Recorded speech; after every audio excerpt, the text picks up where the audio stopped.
Good morning, Flutarians. Welcome back to another session of the Atomic Flutist. If you haven't already read Atomic Habits by James Clear, I recommend checking it out from your local library or listening to it on audiobook, because some of the ideas in that book have inspired this session about building habits that are easy to start and satisfying to complete, and that we can stack over time to serve us in various areas of our lives. In this case, specifically with playing music and playing flute. So the key of the day today is A major.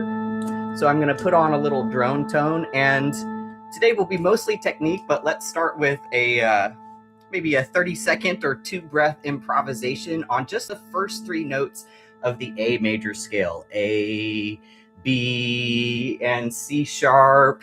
Now remember, we can still improvise with all the other elements of music like rhythm, dynamics, and articulation. So here comes my short improv on A, B, and C sharp.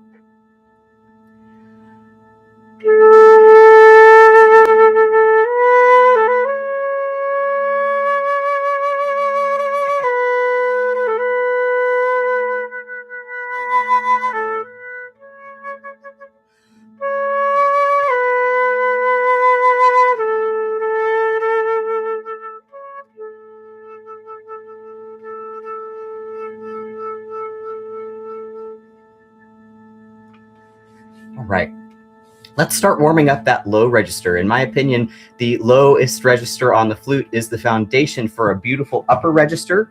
So I always warm up my low register first. So we'll do this in pairs of 2 notes. We'll start on the A and then go down a half step to G sharp. We'll take a breath and then do G sharp to G. So we'll go down the chromatic scale all the way down to C. And I'm going to do this without vibrato so that I can focus on intonation, because I want it to be like this dynamic shape. Oh, here we go. Like starting quietly as possible, ending as quietly as possible, and in the middle as loud or fortissimo as possible.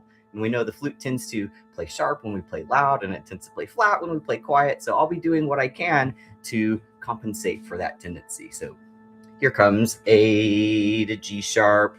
And when you're about 50% of the way through your air tank, make that your transition to the next note.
And if you're cracking up into the upper octave, that's okay. That's normal. Part of what we're doing here is trying to discover exactly what's happening in the embouchure for that to happen. But if you're having real trouble with the next lower note, go back to the previous set of 2 and do that one again, and then see if you can relax into the next lower 2 notes. So I think we're at F to E natural.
D to D flat.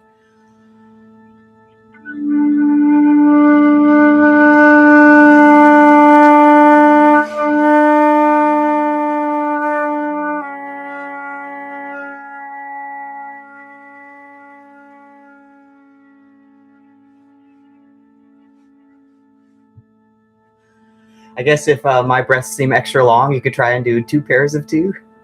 Here comes the last one, C sharp to C natural.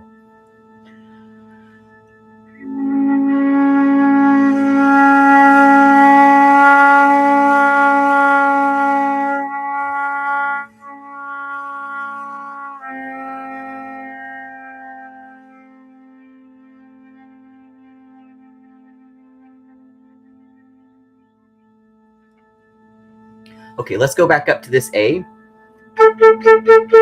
And let's practice getting those fingers moving and do segments of 3-note segments of the chromatic scale. So it'll sound like this. Oh, I played a wrong note. So A flat, G. So let's do that maybe 3 times, and then we'll go to the next lower combination, starting on A.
It's a lot of pinky work on that last one. So next I want to do another pair of 2 notes, kind of like the first one that we did, but this time we'll start every time on the A, and then we'll make the lower note, the interval, the distance between them bigger and bigger. So at first it'll be the same, A to G sharp, then we'll do A to G. And here's a tip for when we get all the way down to A to C, is that for the C sharp and the C natural, normally we would have our fingers, our right pinky here for the A, but you can go ahead and pre-position it here, ready for the leap down to the low note.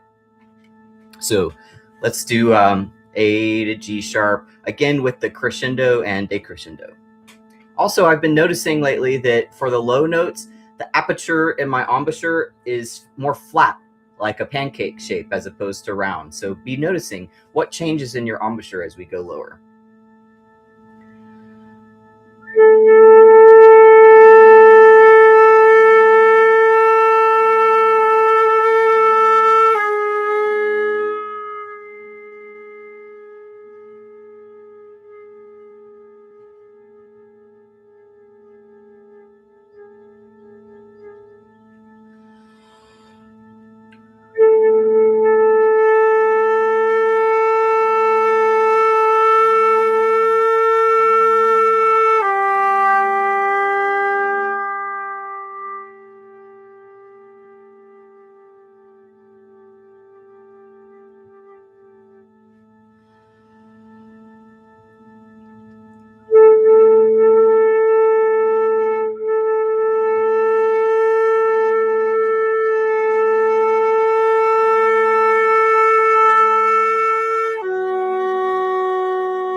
A to D.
Ooh, wouldn't it feel satisfying to be able to go all the way down to a low A? Well, I've got a low B, but not a low A. My friend Nancy, and student Nancy, she said yesterday there is a flutist that she's met somewhere at the National Flute Convention named I, who has a low A on her flute. I'd like to try that sometime.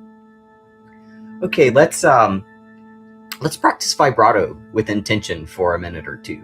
So I like to do first one breath full of super slow and tall vibrato. So slow, lots of time between the waves, and tall, lots of pitch difference between the high and low. And then we'll do super fast and short, and then we'll do slow to fast, and then fast to slow. So here's on that A, the low A, super slow and big vibrato.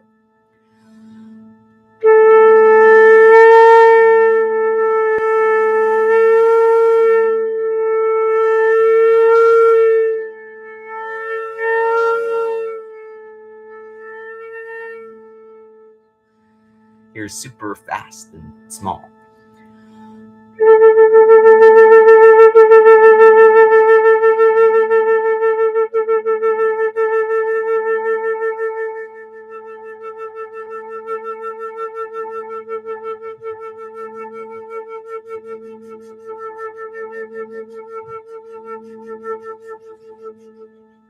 So now let's do slow to fast.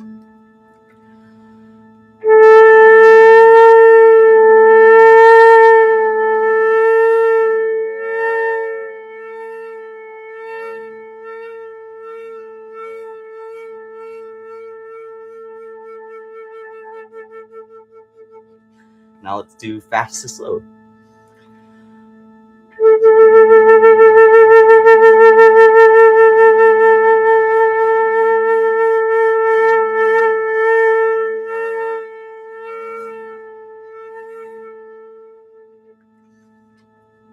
Let's do the same thing on the A that's an octave higher than that. We'll do super slow and tall vibrato first.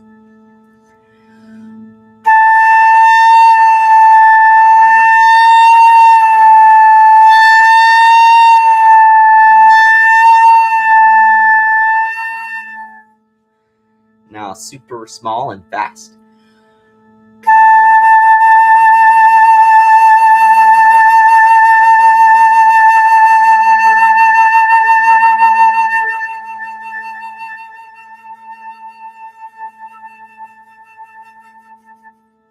Now let's do slow to fast.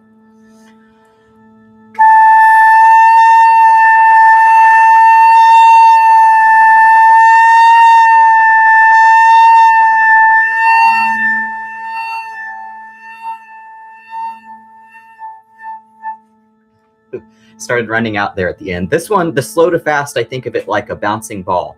Bounce, bounce, bounce, bounce, bounce, bounce, bounce. Ideally, we want it to have as organic of a sound as that natural physical event. So now let's do fast to slow.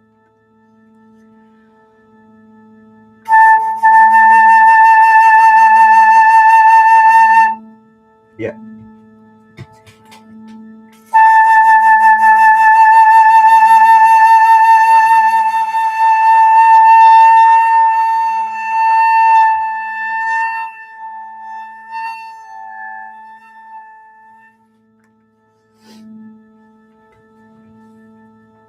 So, grab a sip. Let's start practicing that A major scale and our articulation at the same time. If you're a beginner, you can do single articulation, ta, ta, ta, or da, da, da. But I'm going to practice double tonguing, ta, ka, ta, or really more like a da, ga, da. And which three sharps does A major have? It's got F sharp, C sharp, and G sharp. Now remember, the sharps and flats are added or subtracted in the same order every time. So if you're trying to discover a key signature and you hear that there's definitely a C sharp, you can assume that there is also an F sharp because the F sharp comes before the C sharp.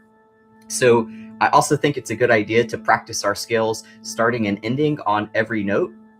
So how about we start on the low A and we go, we'll do da ga da ga da, da ga da ga da, just one note down, then come back to the A, and then we'll increase the interval. So then we'll do da ga da ga da, G, F sharp, G sharp, A, then A, G sharp, F sharp, E. So we'll go down to the low C, and then we'll start again at the low A and go up.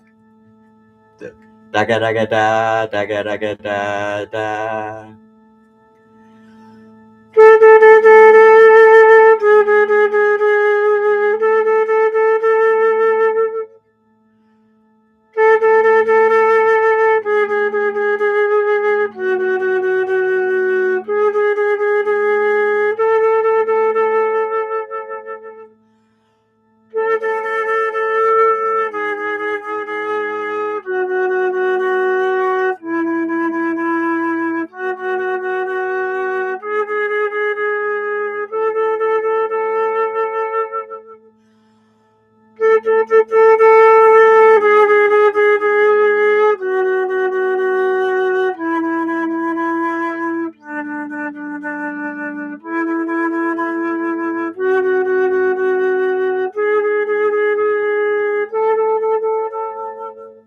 Now down to the C sharp.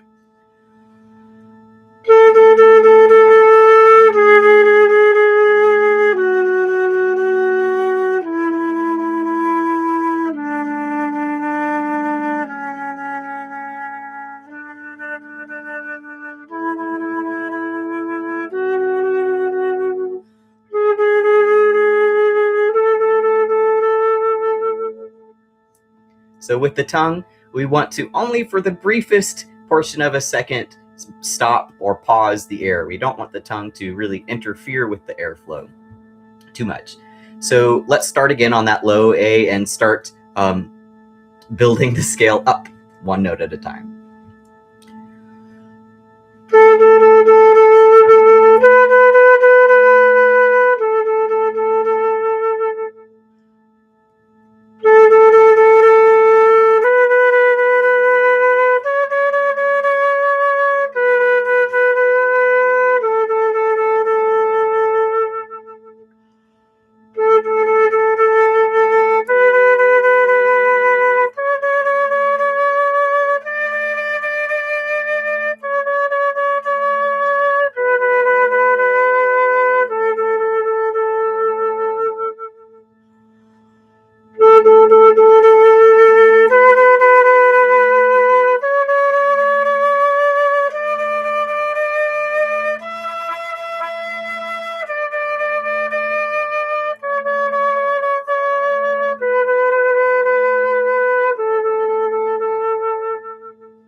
I'm thinking about doing next some octaves, which to me are like the pull-up or the muscle-up of flute. And I'm reminded of a video, I'll post it in the Flutarian school after this, about intercostal breathing or rib breathing, expanding our rib cage. It's actually a video from a bodybuilder or a bodybuilder fitness type, but I think it's relevant to us flutists as well because we want to maximize our breath control, right? So let's start on that low A and go A, A, A, A, A. Let's leave our fingers on the low fingering so that we're doing it all with our embouchure. And I'm going to slur because the tongue starting the notes kind of gives a little bit of help, and I want to make it more challenging so that I can focus on where does the change happen.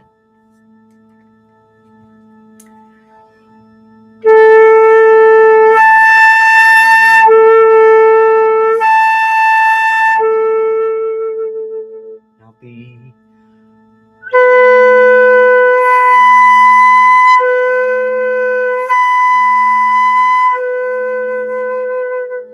Now C sharp.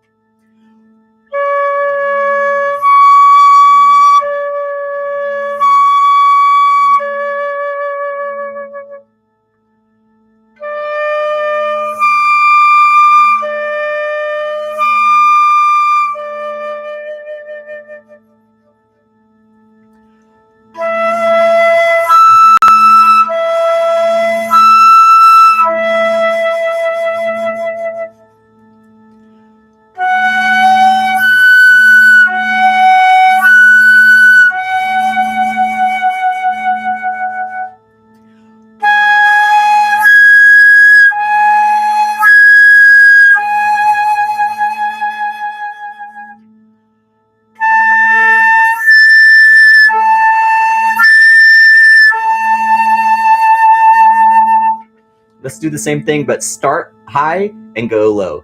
A, A, A, A.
Let's keep going down for the low C sharp.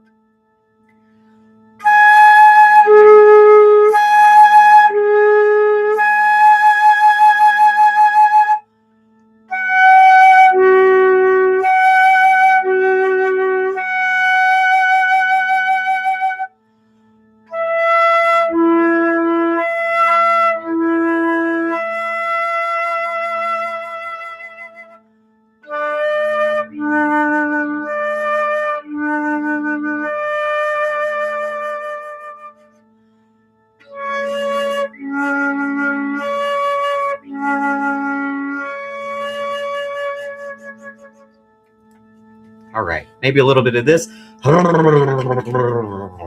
to relax those lips, right? We don't want the corners of the mouth to be too firm and smiley. Smiley is worse than frowny, but more so than an active frown. For the low notes, I like to have a nice, supple, soft bottom lip. So let's give our embouchure a little bit of a break and do what I think are called whistle tones. So I think of little fairy sounds when I hear these. It's that sound that sometimes you get by accident when you start your flute note or you end your flute note and the airstream doesn't end fast enough or it doesn't start fast enough. So these can usually be avoided at the beginning if we articulate with a tu, but if you make like a who, sometimes you get a little whistle first. This is like maybe 10% of the air that we would use to get the flute to really vibrate. So I'm going to put my fingers down on the low C and I'm going to see if I can get out a couple of the whistle tones. So these follow the harmonic series, so you might hear a couple different notes. This requires like gentleness and finesse.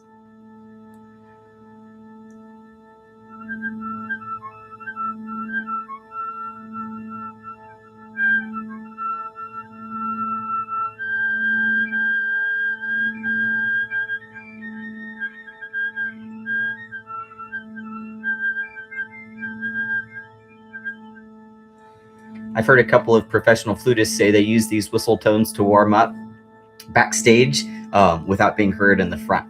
So let's do the same thing, but this time with our fingers on the low C sharp, and focus on seeing if you can, what can you change about your embouchure to get the different tones in the harmonic series out.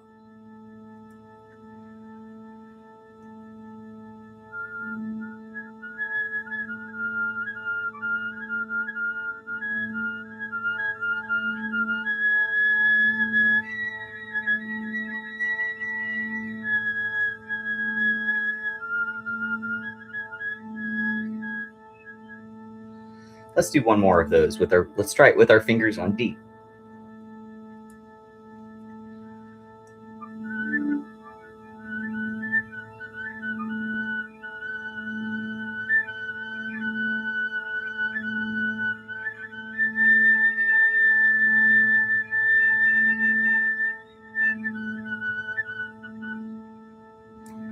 So sometimes these whistle tones are written into modern music as an extended technique, but I like to practice them as a way to practice the finesse in my embouchure and to learn how to avoid them when I don't want them, right? So let's finish up with a little bit of arpeggio practice. So let's start on the low A and add one note in the arpeggio at a time. So we'll start with a C sharp, A, then let's do A, C sharp, E, C sharp, A. I'm gonna do that same, let's do double tonguing, or like 4 notes per, 4 articulations per note. Taka, taka, taka, taka, taka, taka.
Let's go down as well.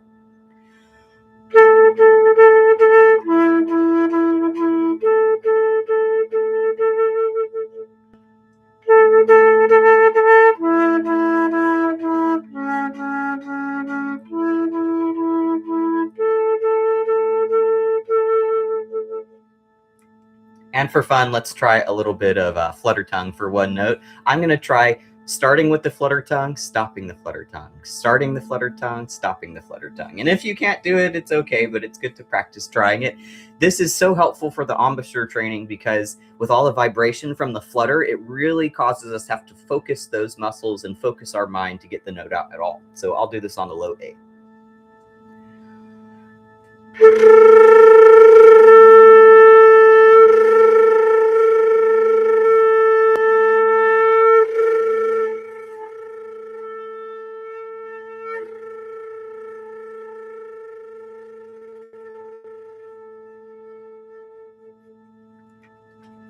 All right. Well, I hope you're feeling more warmed up than you were 20 or 30 minutes ago. Thanks for joining me for the Atomic Flutist. All right. So I will be going live on Zoom in a couple of hours to play improv games. So join me if you can.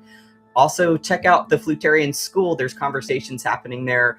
We are a supportive community of flutists who are improving our improvising, and there's games that you can play on your own time too, so you can post your progress and get some support from others who are at various points along a similar improv journey. So I hope to see you there.